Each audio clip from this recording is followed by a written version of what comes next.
श्रोताओं नमस्कार। 90.4 मेगाहर्ट्ज़ की फ्रीक्वेंसी पर मैं आपका भाई मदन गोपाल वैजापुरकर आप सभी श्रोताओं का स्वागत करता हूं। आप सभी का स्वागत है हमारे कार्यक्रम काम की बात कहानियों के साथ में।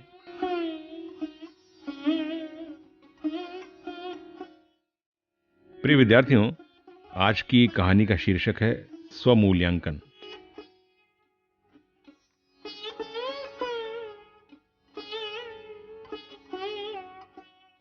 एक जमींदार जिसका समय अब थोड़ा प्रतिकूल हो चला था, परिस्थितियां बदल गई थी, घर की स्थिति भी अच्छी नहीं थी, तो जो भी जमा पूंजी थी उसी से गुजारा कर रहा था। धीरे धीरे कुछ नहीं रहा उसके पास, अब तो बस एक बड़ा सा हीरा शेष बचा था। उसने सोचा चलो इसी से गुजारा चला लेंगे कुछ दिन। तो अपने नौकर को बुलाता है और उसे वह हीरा देता है।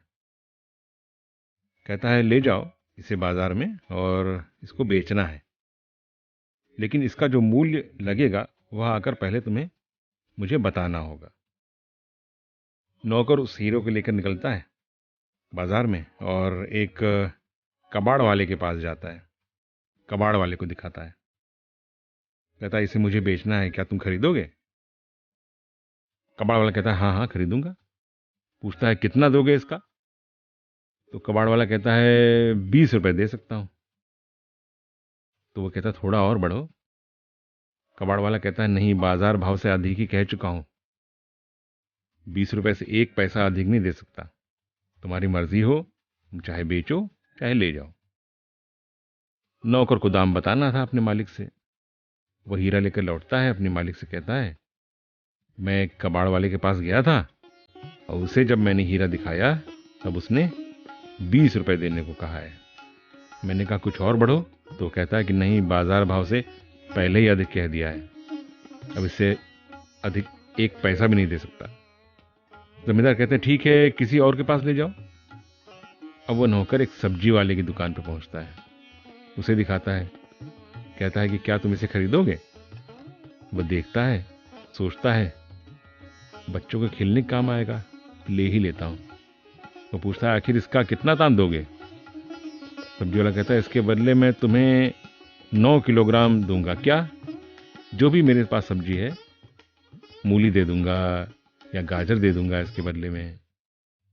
तो वो कहता कुछ और बढ़ो, 10 किलो गाजर दे दो तुम। सब्जी वाला कहता है नहीं, मैंने बाजार भाव से अधिक पहले ही कह दिया है, 9 किलो गाजर से अधिक तुम्हें नहीं दे सकता, चाहे तुम बेचो चाहे तुम वापस ले जाओ। वो फिर उसे वापस लेकर अपने मालिक के पास आता है और कहता है कि मैं एक सब्जी वाले के पास ले गया था, सब्जी वाले ने इसकी कीमत 9 किलो गाजर लगाई, तो मैंने जब कहा कि कुछ बढ़ो तो उसने यही कहा कि पहले ही बाजार भाव से अधिक लगा दिया है। मालिक उसे फिर भेजता है, कहता है कि किसी और की दुकान पर जाओ। इस बार पहुंचता है एक कपड़े की दुकान पर और दुकानदार से कहता है कि यह देखो, मैं इसे बेचना चाहता हूं, तुम खरीदोगे? देखो शायद तुम्हारे किसी काम का हो तो खरीद लो। कपड़े की दुकान वाला देखता है, उसे समझ में आता है यह तो शीशे का कोई आइटम है और हो सकता है घरवाली के जेवर बनाने के काम में आ जाए, ले ही लेता हूं। नौकर कहता दाम बताइए कितने में लेंगे? दुकानदार कहता है इसका 900 रुपये दे सकता हूं। नौकर कहता है अच्छा, कुछ और बढ़ो। नहीं, फिर वही बात कि मैंने बाजार भाव से अधिक कह दिया है, अब इससे 1 रुपये भी अधिक तुम्हें नहीं दे सकता। अगर 900 में तुम्हें देना हो तो दो, नहीं तो ले जाओ।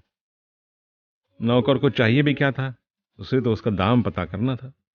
वह लौटता है, अपने मालिक से कहता है इस बार मैं एक कपड़े की दुकान पर गया था, उसने कहा ठीक है, शीशे जैसा कुछ लगता है, पत्नी के जेवर बनाने का काम आ जाएगा और अधिकतम मैं तुमको 900 रुपये दे सकता हूं। मैंने कहा नहीं नहीं, 1000 रुपये दे दो। उसने कहा नहीं, एक पैसा अधिक नहीं दूंगा, वैसे ही बाजार भाव से अधिक कह चुका हूं। इस बार जमींदार कहता है ठीक है, तुम इस बार इसको जौहरी के यहां ले जाओ। नौकर निकलता है जौहरी के यहां जाने के लिए। जब जौहरी की दुकान के पास पहुंचता है और जौहरी के सामने हीरा रखता है तो पूछता है इसे खरीदोगे? जौहरी कहता है हाँ, क्यों नहीं खरीदूंगा, मेरा तो यही काम है। अच्छा बताओ इसका दाम क्या दोगे? जौहरी कहता है 9 लाख दूंगा। जौहरी क्या कहता है? 9 लाख दूंगा।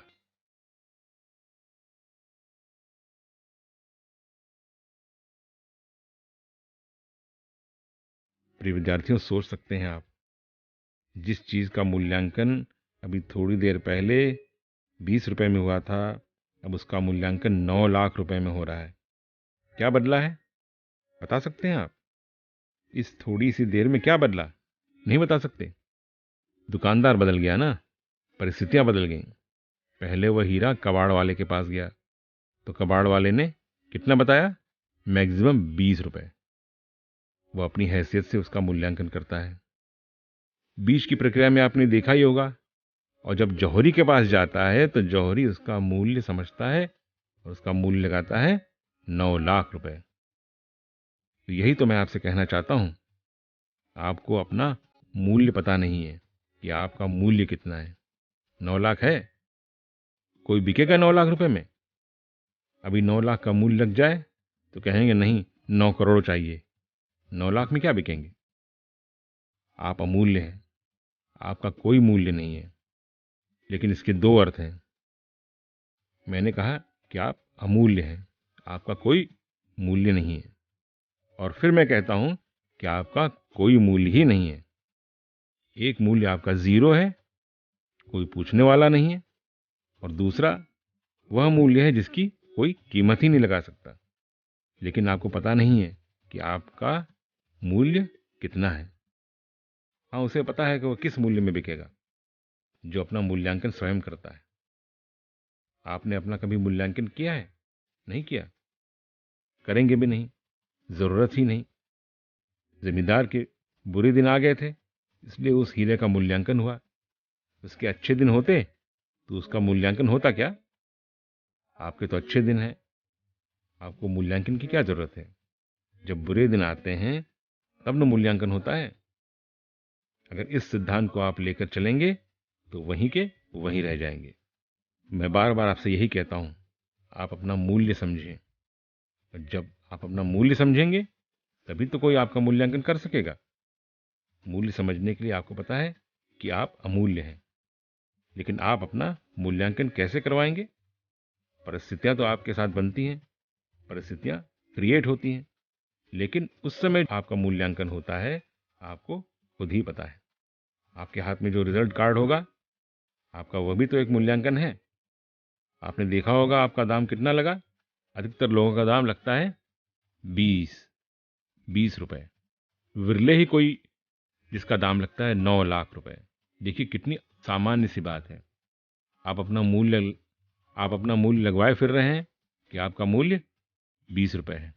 कबाड़ वाले के यहाँ बिकते हैं, जौहरी आपको पूछता तक नहीं है, लेकिन आप भी हीरा हैं। मैंने आपसे कहा असली हीरा हैं आप, लेकिन उचित मूल्यांकन आप अपना क्यों नहीं लगवाते? जबकि सारी परिस्थितियां आपके अनुकूल हैं, सब कुछ तो आपके अनुकूल है, आप जैसा चाहें वैसा कर सकते हैं, लेकिन आप करते नहीं। इसके पीछे कहीं न कहीं यही बात है कि आप कहीं न कहीं लैप्स कर रहे हैं, कहीं न कहीं लापरवाही कर रहे हैं, कहीं न कहीं आप यह चाहते नहीं हैं कि आपको उसकी ज़रूरत है। ऐसा नहीं है, आपको समझ नहीं है।